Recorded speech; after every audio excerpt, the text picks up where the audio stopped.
বন্ধুরা, আপনাদের সবাইকে কাকার গল্প চ্যানেলে স্বাগত। আমি আপনাদের জন্য নিয়ে আসছি রোমাঞ্চকর এবং ভিন্নধর্মী গল্প। গল্পের জগতে নিজেকে হারিয়ে ফেলতে সাবস্ক্রাইব করুন এবং বেল আইকনটি চালু করে দিন। চলুন শুরু করা যাক আজকের নতুন একটি গল্প।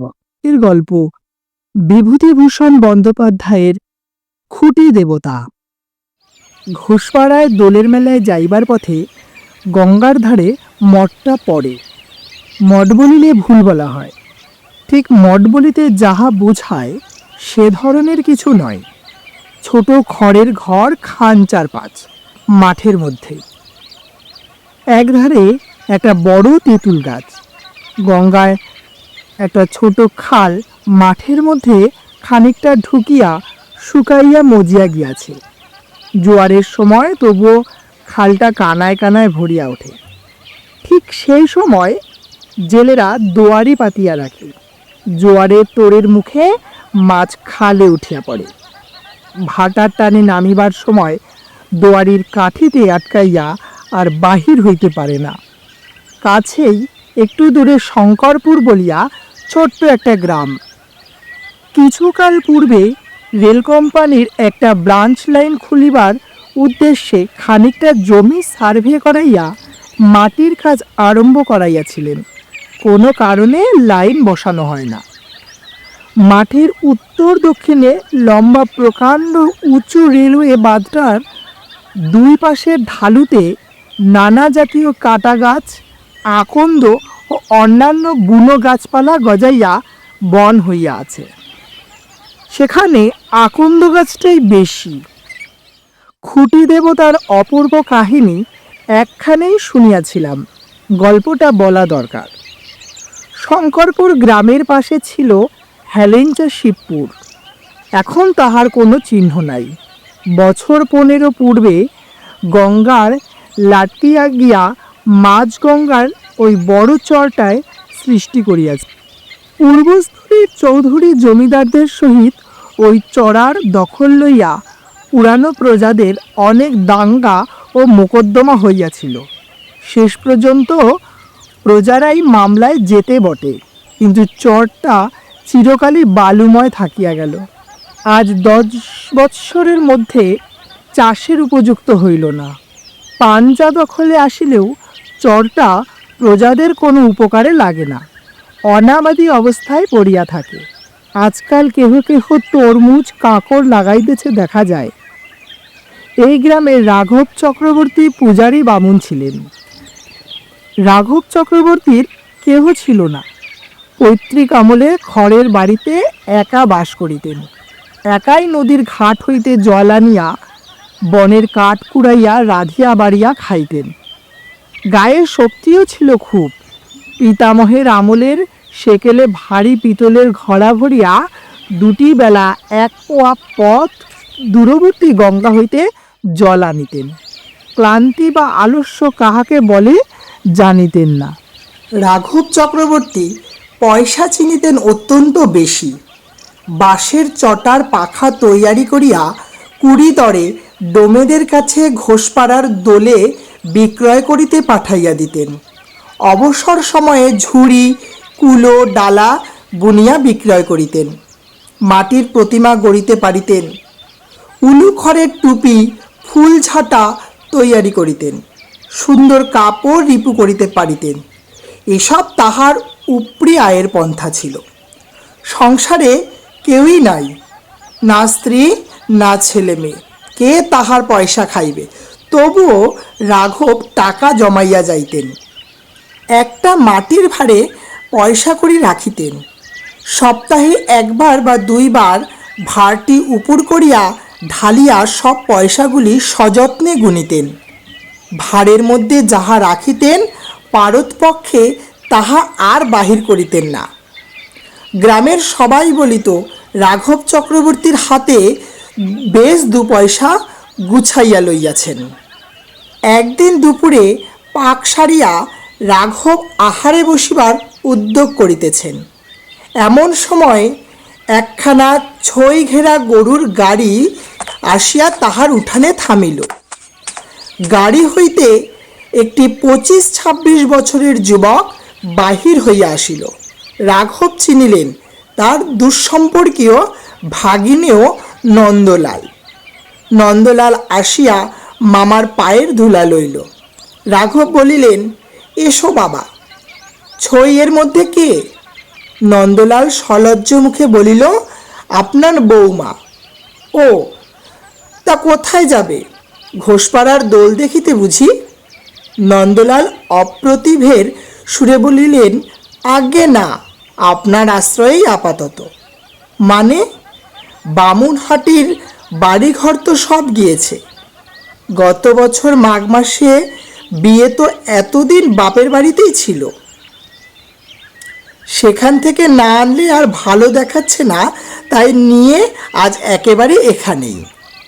রাঘব বিশেষ সন্তুষ্ট হইলেন না। তিনি চিরকালই একা থাকিয়া আসিয়াছেন, একা থাকিতেই ভালোবাসেন। এ আবার কোথা থেকে উপসর্গ আসিয়া জুটিল, দেখো কাণ্ড।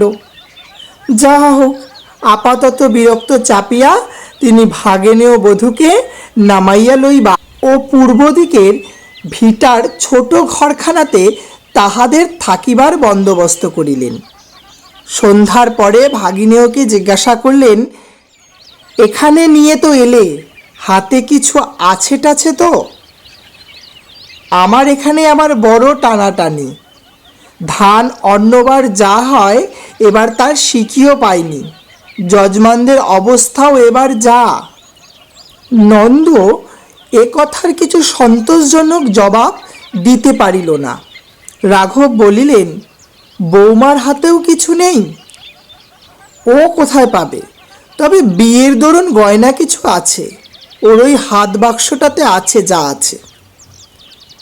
জায়গা ভালো নয়, গয়নাগুলো বাক্সে রাখাই আমি বলি বেশ, 5 জন টের না পায়। আমি আবার থাকি গায়ের এক কোণে পড়ে, আর এই তো সময় যাচ্ছে, ওগুলো আগে সাবধান করা দরকার। দিন 2 পরে নন্দলাল মামাকে বলিল, আমাকে আজ একবার বেরুতে হচ্ছে মামা, একবার বীজপুরে যাব। লোক কারখানায় একটা সন্ধান পেয়েছি, একটু দেখে আসি। নন্দলাল ইতিপূর্বেও বীজপুরের কারখানায় কাজ খুঁজিয়াছিল, কিন্তু তেমন লেখাপড়া জানে না বলিয়া কাজ জোটাইতে পারে নাই। বলিল, লোক কারখানায় যদি মুগুর ঠেঙাতে পারি তবে এক্ষুনি কাজ জোটে। ভদ্র লোকের ছেলে, তা তো আর পেরে উঠিনি। এই আমার সঙ্গে পাঠশালায় পড়তো মহেন্দ্র, তারা যেতে যুগী। সে 22 ম্যানি করছে, 7.5 টাকা হপ্তা পায়, দিব্যি আছে। কিন্তু তাদেরও সব সয়। আমাকে বলেছিল হেডমিস্ত্রির কাছে নিয়ে যাবে, তা আমার দ্বারা কি আর হাতুড়ি পিটুনো চলবে? পরদিন খুব ভোরে নন্দলাল বাটি আসিল। সে রাত্রেই স্টেশনে নামিয়াছিল, কিন্তু অন্ধকারে এতটা পথ আসিতে না পারিয়া সেখানেই শুইয়াছিল। শেষ রাত্রের দিকে জ্যোৎস্না উঠিলে রওনা হইয়াছে। নন্দলাল বাড়ি ফিরিয়া দেখিল তখনও মামা উঠেন নাই। উবের ভিটার ঘরে স্ত্রীও তখন ঘুমাইতেছে। স্ত্রীকে জাগাইতে গিয়া দেখিল গহনার বাক্স ঘরের মধ্যে নাই। স্ত্রীকে উঠাইয়া বলিল, গহনার বাক্স কোথায়? স্ত্রী অবাক হইয়া বলিল, আহা, ঠাট্টা করা হচ্ছে বুঝি? এই তো শিয়রে এইখানে ছিল, লুকিয়েছ বুঝি? কিছুক্ষণ পরে স্বামী স্ত্রী দুজনেই মাথায় হাত দিয়া বসিল। ঘরের কোথাও বাক্স নাই। খোঁজাখুঁজি অনেক করা হইল। মামাও বিছানা ছাড়িয়া উঠিয়া আসিলেন।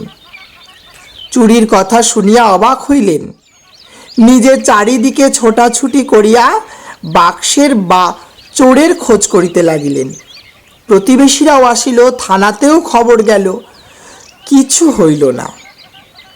নন্দলালের স্ত্রীর বয়স 20 কি 21, রং টকটকে ফর্সা, মুখ সুশ্রী, বড় শান্ত ও সরল মেয়েটি। তার বাপের বাড়ির অবস্থা বেশ ভালো, কিন্তু বৃদ্ধ বয়সে তৃতীয় পক্ষে বিবাহ করিয়া তার বাপ পূর্ব 2 পক্ষের সন্তান সন্ততি দিগকে এখন আর দেখিতে পারেন না। বিবাহের সময় এই গহনাগুলি তিনি মেয়েকে দিয়েছিলেন। এইসব দিয়াছিলেন যে গহনাগুলি লইয়া মেয়ে যেন বাপের বাড়ির উপর সকল দাবি দাওয়া ত্যাগ করে। পিতার কর্তব্য এখানেই তিনি শেষ করিলেন। নন্দলালের অবস্থা কোনো কালেই ভালো নয়। বিবাহের পর যেন তাহা আরও খারাপ হইয়া পড়িল। ওই গহনা কয়খানি দাঁড়াইল সংসারের একমাত্র সম্বল। গহনাগুলির উপর নন্দলাল বার দুই ঝোঁক দিয়াছিল, একবার পাটের ব্যবসা ফাঁদিতে আর একবার মুদির দোকান খুলিতে শিমুরালি বাজারে। কিন্তু নন্দলালই যে শেষ পর্যন্ত কি ভাবিয়া দুইবার পিছাইয়া যায়। বউও বলিয়াছিল, দেখো ওই তো পুঁজিপাটা, আর তো কিছুই নাই। যখন আর কোনো উপায় থাকবে না তখন ওতে হাত দিও, এখন থাক। গহনার বাক্স চুরি যাওয়ায় দিন 5-7 পরে একদিন নন্দলাল ভোরে উঠিয়া দেখিল স্ত্রী বিছানায় নাই। বাহিরে আসিয়া দেখিল বউ ঘরের পাশের ছাই গাদা ঘাটিয়া কি দেখিতেছে। স্বামীকে দেখিয়া কেমন ধরনের হাসিয়া বলিল, ওগো এসো না গো, একটু খোঁজো তো এর মধ্যে, তুমি উত্তর দিকটা দেখো তো। নন্দলাল সস্নেহে স্ত্রীকে ধরিয়া দাওয়ায় আনিয়া বসাইল। পাতকুয়ার ঠান্ডা জল দিয়া স্নান করাইয়া দিল, নানা রকমের বুঝাইল। কিন্তু সেই যে বউটির মস্তিষ্ক বিকৃতির শুরু হইল, এ আর কিছুতেই সারানো গেল না। পাছে স্বামী বা কেহ টের পায়, এই ভয়ে যখন কেউ কোনো দিকে না থাকে তখন চুপি চুপি ছাইগাদা হাতড়াইয়া খুঁড়িয়া কি দেখিতে থাকে। এই একমাত্র ব্যাপার ছাড়া তাহার মস্তিষ্ক বিকৃতির কিন্তু অন্য কোনো লক্ষণ ছিল না। অন্যদিকে সে যেমন গৃহকর্ম নিপুণা, সেবাপরায়ণা, কর্মিষ্ঠা গৃহস্থবধূ তেমনই রইল। একদিন সে মামা শ্বশুরের ঘরে সকালে ঝাড় দিতে ঢুকিয়াছে। মামা শ্বশুর রাঘব চক্রবর্তী তখন ঘরে ছিলেন না। ঘরের একটা কোণ পরিষ্কার করিবার সময় সে একখানা কাগজ সেখানে কুড়াইয়া পাইল। কে যেন দলা পাকাইয়া কাগজখানাকে কোণটাতে ফেলিয়া রাখিয়াছিল। কাগজখানা দেখিয়া সে অবাক হইয়া গেল। এ যে তার গহনার বাক্সের তলায় পাতা ছিল। পাতলা বেগুনি রঙের কাগজ। শ্যাকরারা এই কাগজে নতুন তৈয়ারি সোনার গহনা জড়াইয়া দেয়।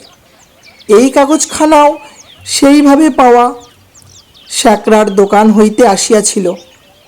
সে হইতে তাহার গয়নার বাক্সের তলায় পাতা থাকিত সেই কোণ ছেঁড়া বেগুনি রঙের পাতলা কাগজখানি। বউটি কাহাকেও কিছু বলিল না, স্বামীকেও নয়। মনের সন্দেহ মুখে কাহারও কাছে প্রকাশ করিতে পারিল না। কিন্তু ভাবিয়া ভাবিয়া শেষে তাহার খুব অসুখ হইল। জ্বর অবস্থায় নির্জন ঘরে একা বিছানায় শুইয়া তক্তপোষের একটা বাঁশের খুঁটিকে সম্বোধন করিয়া সে করজোরে বারবার বলিত, ওগো খুঁটি, আমি তোমার কাছে দরখাস্ত করছি, তুমি এর একটা উপায় করে দাও, পায়ে পড়ি তোমার। একটা উপায় তোমার করতেই হবে, আর কাউকে বলতে পারিনি, তোমাকেই বলছি। বাঁশের খুঁটিটা ছাড়া তার প্রাণের আগ্রহ ভরা কাতর আকুতি আর কেউই শুনিত না। কতবার রাত্রে দিনে নির্জনে খুঁটিটার কাছে এর নিবেদন সে করিত, কি বুঝিয়া করিত সেই জানে। তাহাদের বাড়ির সামনে প্রকাণ্ড মাঠ, গঙ্গার কিনারা পর্যন্ত সবুজ ঘাসে ভরা। তারপরেই খাড়া পার নামিয়া গিয়া জল ছুঁইয়াছে। জল সেখানে অগভীর, চওড়াতেও হাত 10-12 মাত্র। পরেই গঙ্গার বড় চরটা। সারা বছরেই চড়ায় জলচর পক্ষীর ঝাঁক চড়িয়া বেড়ায়। চড়ার বাহিরের গভীর বড় গঙ্গার দিকে না গিয়া তারা গঙ্গার এই ছোট অপরিসর অংশটা ঘেঁষিয়া থাকে। কন্টিকারির বনে চড়ার বালি প্রায় ঢাকিয়া ফেলিয়াছে। 12 মাসে বেগুনি ফুল ফুটিয়া নির্জন বালির চড়া আলো করিয়া রাখে। মাঠে কোনো গাছপালা নাই। ছেলেদের ফুটবল খেলার মাঠের মতো সমতল ও তৃণাবৃত। দক্ষিণে ও বাঁয়ে একদিকে বড় রেলওয়ে বাঁধটা ও অন্যদিকে দূরবর্তী গ্রামসীমার বনরেখার কোল পর্যন্ত বিস্তৃত। দুই এক সারি তাল গাছ এখানে ওখানে ছাড়া এই বড় মাঠটাতে অন্য কোনো গাছ চোখে পড়ে না কোনো দিকে। এই বিশাল মাঠে প্রতিদিন সকাল হয়, সূর্য মাঝ আকাশে দুপুরে আগুন ছড়ায়, বেলা ঢলিয়া বৈকাল নামিয়া আসে, গধূলিতে পশ্চিম দিক কত কি রঙে রঞ্জিত হয়।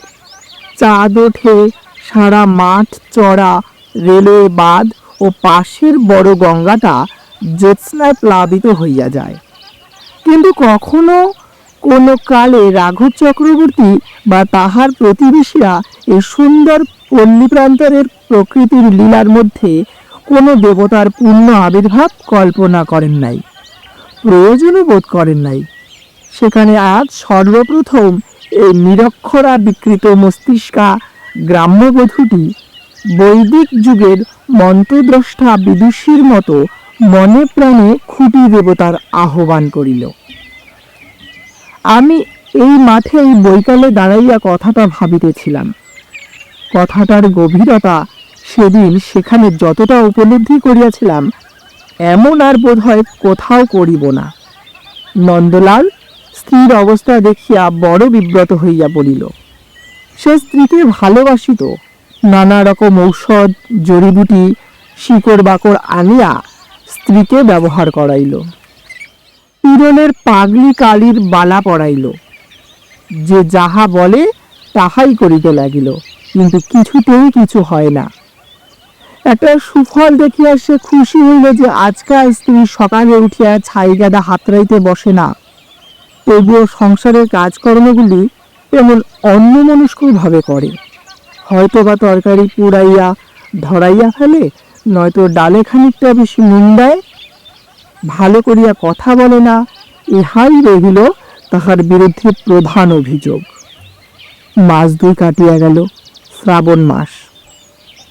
বর্ষার ঢল নামিয়া বড় গঙ্গা ও ছোট গঙ্গা একাকার করিয়া দিল। চর ডুবিয়া গেল, কুলে কুলে গেড়িমাটির রঙের জলে ভর্তি। এই সময় নন্দলালের আর্থিক অবস্থা অত্যন্ত খারাপ হইয়া উঠিল।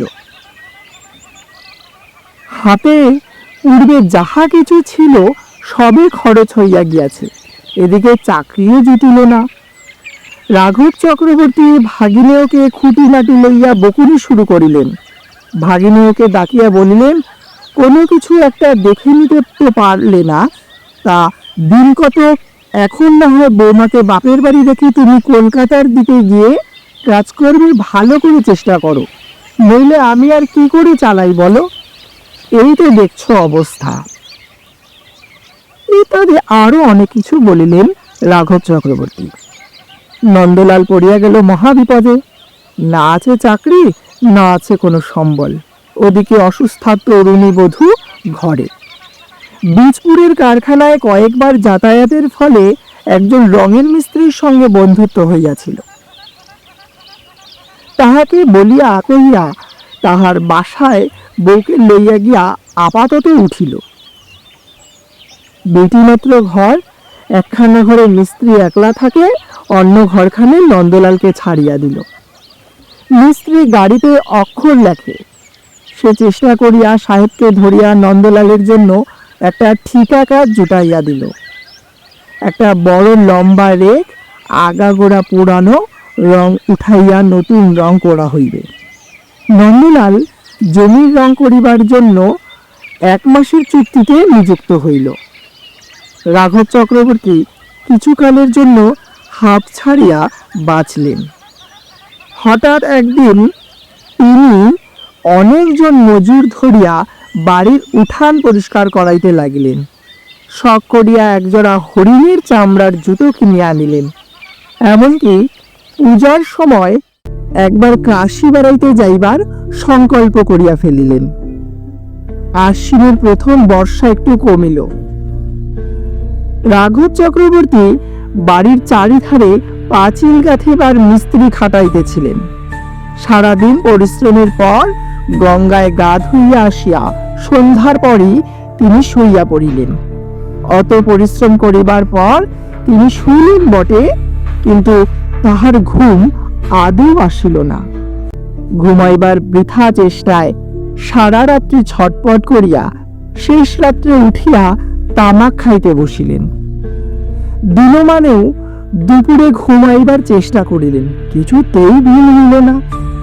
সারাদিনের মজুর খাটাইবার পরিশ্রমের ফলে শরীর যা গরম হইয়াছে, সেদিনও যখন রাত্রে ঘুম আসিল না, তখন পাঁচিল গাঁথার জন্মজুরকে বলিয়া দিলেন, এখন দিন দুই কাজ বন্ধ থাকুক।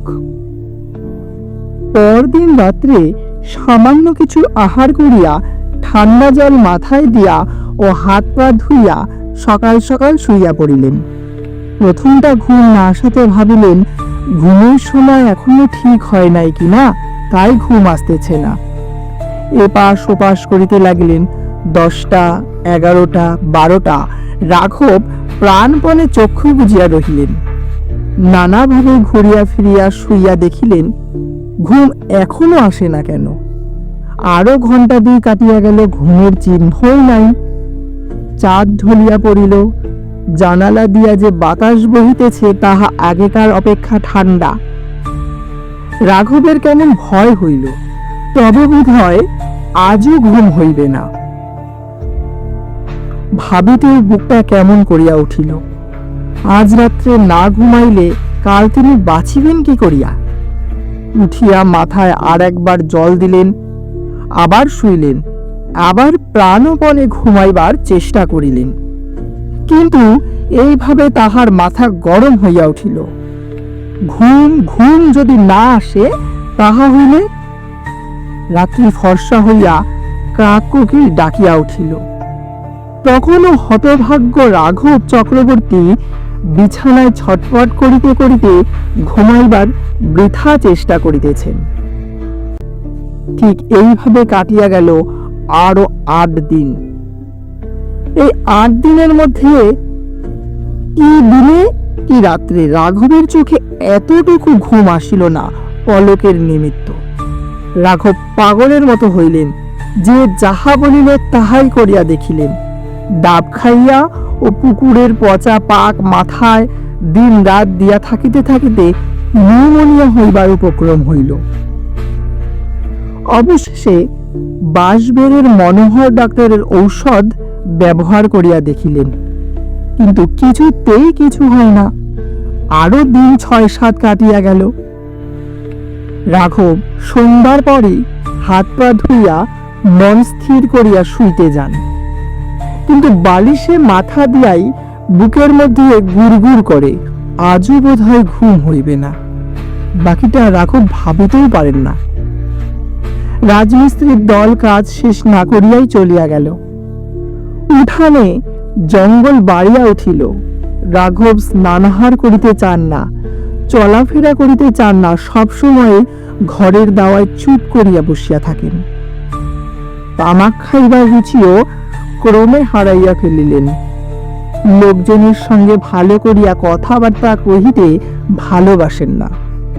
পয়সার ভার উপর করিয়া গনিয়া দেখিবার স্পৃহাও ওনার চলিয়া গিয়াছে। চিকিৎসা তখনও চলিতেছিল। গ্রামের বৃদ্ধ শিব কবিরাজ বলিলেন, তোমার রোগটা হয়েছে মানসিক। ঘুম হবে না এ কথা ভাবো কেন শোবার আগে? খুব সাহস করবে, মনে মনে জোর করে ভাববে আজ ঘুম হবেই, নিশ্চয়ই হবে, আজ ঠিক ঘুমোবো, এরকম করো দেখো দেখি। আর সকাল সকাল শুতে যেও না, যে সময়ে যেতে সেই সময়ই যাবে। কবিরাজের পরামর্শ মতো রাঘব সন্ধ্যার পর পুরনো দিনের মতো রন্ধন করিয়া আহার করিলেন। দাওয়ায় বসিয়া গুনগুন করিয়া গান গাহিলেন। তারপর ঠান্ডা জলে হাত পা ও মাথা ধুইয়া শয়ন করিতে গেলেন। মনে মনে দৃঢ় সংকল্প করিলেন, আজ তিনি নিশ্চয়ই ঘুমাইবেন, নিশ্চয়ই নিশ্চয়ই। কিন্তু বালিশে মাথা দিয়া বুকটা কেমন যেন করিয়া উঠিল। ঘুম যদি না হয়। পরেক্ষণেই মন হইতে সে কথা ঝাড়িয়া ফেলিয়া দিলেন, নিশ্চয়ই ঘুম হইবে। পাশ ফিরিয়া পাশ বালিশটা আকড়াইয়া শুইলেন। ঘরের দেওয়ালের একখানা বাঁধানো রাধাকৃষ্ণের ছবি বাতাসে লাগিয়া ঠক ঠক শব্দ করিতেছে, এবং ঠক ঠক শব্দ হইতেছে দেখিয়া আবার বিছানা হইতে উঠিয়া সেখানা নামাইয়া রাখিলেন। পুনরায় শুইয়া পড়িয়া জোর করিয়া চোখ বুঝিয়া রইলেন। আধ ঘন্টা কি 1 ঘন্টা। এইবার তিনি ঘুমাইবেন, এইবার তিনি নিশ্চয়ই ঘুমাইবেন। কিন্তু বুকের মধ্যে গুড়গুড় করিতেছে কেন? না, সব চিন্তা ছাড়িয়া এইবার তিনি ঘুমাইবেন। 2 ঘন্টা, 3 ঘন্টা, এইভাবে রাত 1টা। গ্রাম নিশুতি, কোনো দিকে সারা শব্দ নাই। কাওড়া পাড়ায় এক একটা কুকুরের ঘেউ ঘেউ ছাড়া অন্য কোনো শব্দ পাওয়া যাইতেছে না। অনেক রাত হইয়াছে। রাঘব আর জাগিয়া থাকিবেন না, এইবার ঘুমাইবেন। বাদিকে শুইয়া সুবিধা হইতেছে না, হাতখানা বেকায়দায় কেমন যেন মুচড়াইয়া আছে। ডান দিকে ফিরিয়া শুইবেন। ছাড়পোকা? না, ছাড়পোকা তো বিছানায় নাই। যা হোক, জায়গাটা একবার হাত বুলাইয়া লওয়া ভালো। যাক, এইবার ঘুমাইবেন। এতক্ষণে নিশ্চিন্ত হইলেন। রাত 2টা, কিন্তু নিশ্চিন্ত হইতে পারিলেন না। একটা হাট কি মেলা কোথাও যেন বসিয়াছে। রাঘব দাঁড়াইয়া দাঁড়াইয়া দেখিতেছেন। সব লোক চলিয়া গেল, তবুও 2-10 জন এখনো হাট চালিতে ভিড় করিয়া দাঁড়াইয়া শুটকি চিংড়ি মাছের দর কষাকষি করিতেছে।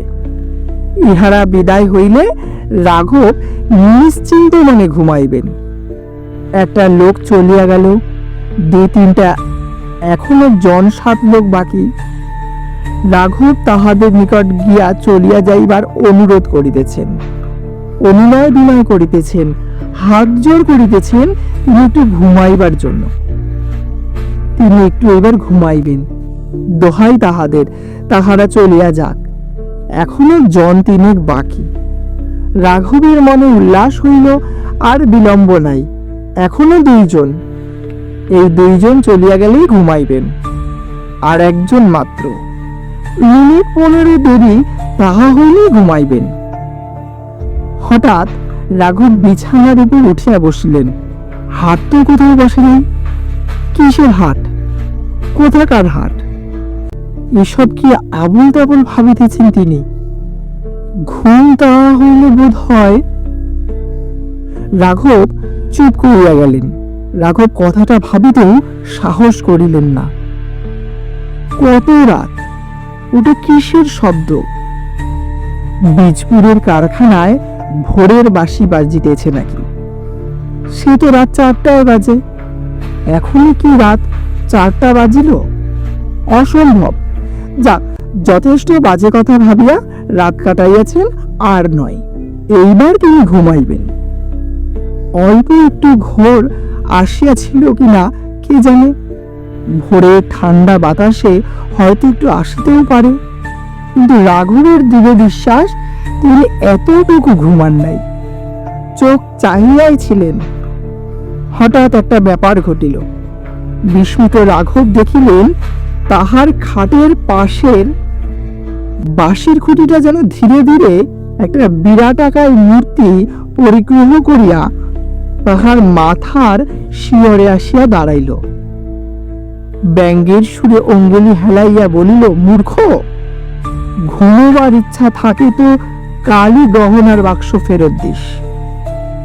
ভাগ্নে বউয়ের গহনা চুরি করছিস, লজ্জা করে না? বীজপুরের কারখানার বাঁশির শব্দে রাঘবের ঘোর কাটিয়া গেল। ফর্সা হইয়া গিয়াছে। রাঘবের বুক ধরফর করিতেছে, চোখ জ্বালা করিতেছে, মাথা যেন বোঝা, শরীর ভাঙিয়া পড়িতে চাহিতেছে। না, তিনি একটুও ঘুমান নাই, এতটুকু না। বাঁশের খুঁটি টুটি কিছু না, ও সব মাথা গরমের দরুন। কিন্তু ঠিক একই স্বপ্ন রাঘব পরপর দুদিন দেখিলেন। ঠিক একই সময়ে ভোর রাত্রে বীজপুরের কারখানার বাঁশি বাজিবার পূর্বে। ঘুমাই নাই তবে স্বপ্ন কোথা হইতে আসিবে। বীজপুরের বাসায় অন্য কেহ তখন ছিল না। নন্দলাল কাজে বাহির হইয়াছে। নন্দলালের স্ত্রী সাবান দিয়া কাপড় কাচিতেছিল। হঠাৎ রুক্ষ চুল জীর্ণ চেহারায় মামা শ্বশুরকে বাসায় ঢুকিতে দেখিয়া সে বিস্মিত মুখে একবার চাহিয়াই লজ্জায় ঘোমটা দিয়া উঠিয়া দাঁড়াইল। রাঘব চক্রবর্তী একবার চারিদিকে চাহিয়াই কাছে আসিয়া ভাগ্নেয় বধূর পা জড়াইয়া ধরিয়া কাঁদিয়া ফেলিলেন। বলিলেন, মা, তুমি মানুষ নও, তুমি কোনো ঠাকুর দেবতা হবে। ছেলে বলে আমায় মাফ করো। আমার পুটুলি খুলিয়া সব গহনাগুলি ভাগ্নেয় বধূর হাতে প্রত্যর্পণ করিলাম, কিন্তু বাসায় থাকিতে রাজি হইলাম না। নন্দলালের কাছে কিছু বলিবার মুখ নেই আমার। তুমি মা, তোমার কাছে বলতে তো লজ্জা নেই, বুঝলে না? কিন্তু তার কাছে বলিয়াই রাঘব চুপ করিয়া গেলেন। ইহার 4-5 মাস পরে রাঘব চক্রবর্তীর গুরুতর অসুখের সংবাদ পাইয়া নন্দলাল সস্ত্রীক গরুর গাড়ি করিয়া তাহাকে দেখিতে গেল। ইহারা যাইবার দিন 7 পরে রাঘবের মৃত্যু হইল। মৃত্যুর পূর্বে তিনি তাহার যাহা কিছু জমিজমা সব উইল করিয়া ভাগ্নেয় বধূকে দিয়া গেলেন। কিছু পোতা টাকার সন্ধানও দিয়া গেলেন। নন্দলালের স্ত্রীকে কাছে বসাইয়া নিজের স্বপ্ন বৃত্তান্ত বলিয়া গেলেন। বলিলেন, এই যে দেখছো ঘর, এই যে বাঁশের খুঁটি, এর মধ্যে দেবতা আছেন মা, বিশ্বাস করো আমার কথা। ভাগ্নেয় বধূ শিউরিয়া উঠিল। সেই ঘর, সেই বাঁশের খুঁটি। রাঘবের মৃত্যুর পরে 16-17 বৎসর নন্দলাল মামার ভিটাতে সংসার পাতাইয়া বাস করিয়াছিল। বধূটি ছেলে মেয়েদের মা হইয়া সচ্ছল গৃহিণীপনা করিতে করিতে প্রথম জীবনের দুঃখ কষ্টের কথা ভুলিয়া গিয়াছিল এবং সঙ্গে সঙ্গে খুঁটি দেবতার কথাও ভুলিয়াছিল। হয়তো দুঃখের মধ্যে দিয়া যে আন্তরিকতাপূর্ণ আবেগকে জীবনে একবার মাত্র লাভ করিয়াছিল, আর কখনো জীবন পথে তাহার সন্ধান মেলে নাই।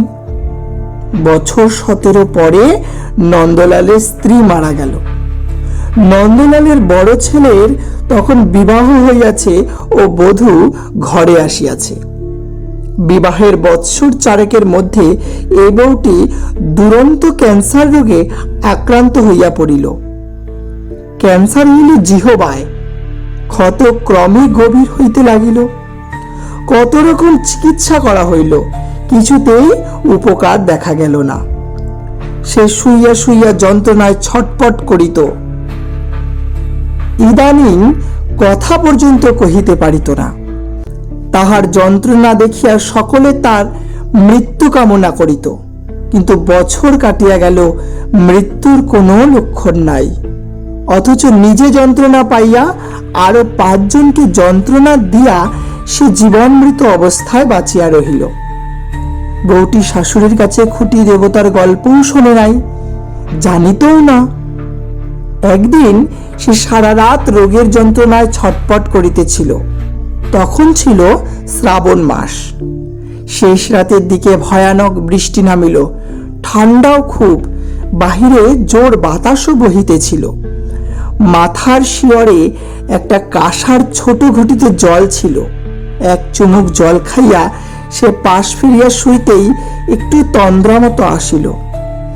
তাহার মনে হইল পাশের খুঁটিটার খুঁটি নাই। তাহাদের গ্রামের শ্যামরায়ের মন্দিরে শ্যামরায় ঠাকুর যেন সেখানে দাঁড়াইয়া মৃদু হাসি মুখে তাহার দিকে চাহিয়া আছেন। ছেলেবেলা হইতে কতবার সে শ্যামরায়কে দেখিয়াছে, কতবার বৈকালে উঠোনের বেলফুলের গাছ হইতে বেলফুল তুলিয়া মালা গাঁথিয়া ঠাকুরের গলায় দিয়াছে। শ্যামরায়ের মূর্তি তাহার অপরিচিত নয়। তেমনি সুন্দর সুঠাম সুবেশ কমনীয় তরুণ দেবমূর্তি।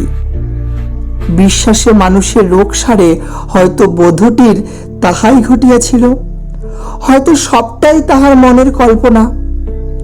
রাঘব চক্রবর্তী যে বিরাটাকায় পুরুষ দেখিয়াছিলেন, সেও তাহার অনিদ্রাপ্রসূত অনুতাপবিদ্ধ মনের সৃষ্টি মাত্র হয়তো। কারণ খুঁটির মধ্যে দেবতা সেই রূপেই তাহার সম্মুখে দেখা দিয়াছিলেন, যার পক্ষে যে রূপের কল্পনা স্বাভাবিক। সত্য মিথ্যা জানি না, কিন্তু খুঁটি দেবতা সেই হইতেই এই অঞ্চলে প্রসিদ্ধ হইয়া আছেন। বন্ধুরা, গল্পটি শোনার জন্য আপনাকে অনেক ধন্যবাদ। যদি গল্পটি আপনার ভালো লেগে থাকে তাহলে লাইক বাটনে ক্লিক করে আপনার ভালো লাগার ছাপ রাখুন, আর কমেন্টে জানান আপনার গল্পটি কেমন লাগলো। আর এখনো যদি সাবস্ক্রাইব না করে থাকেন তাহলে সাবস্ক্রাইব বাটনে ক্লিক করুন, আর গল্পটি বন্ধুদের কাছে শেয়ার করতে ভুলবেন না। ধন্যবাদ।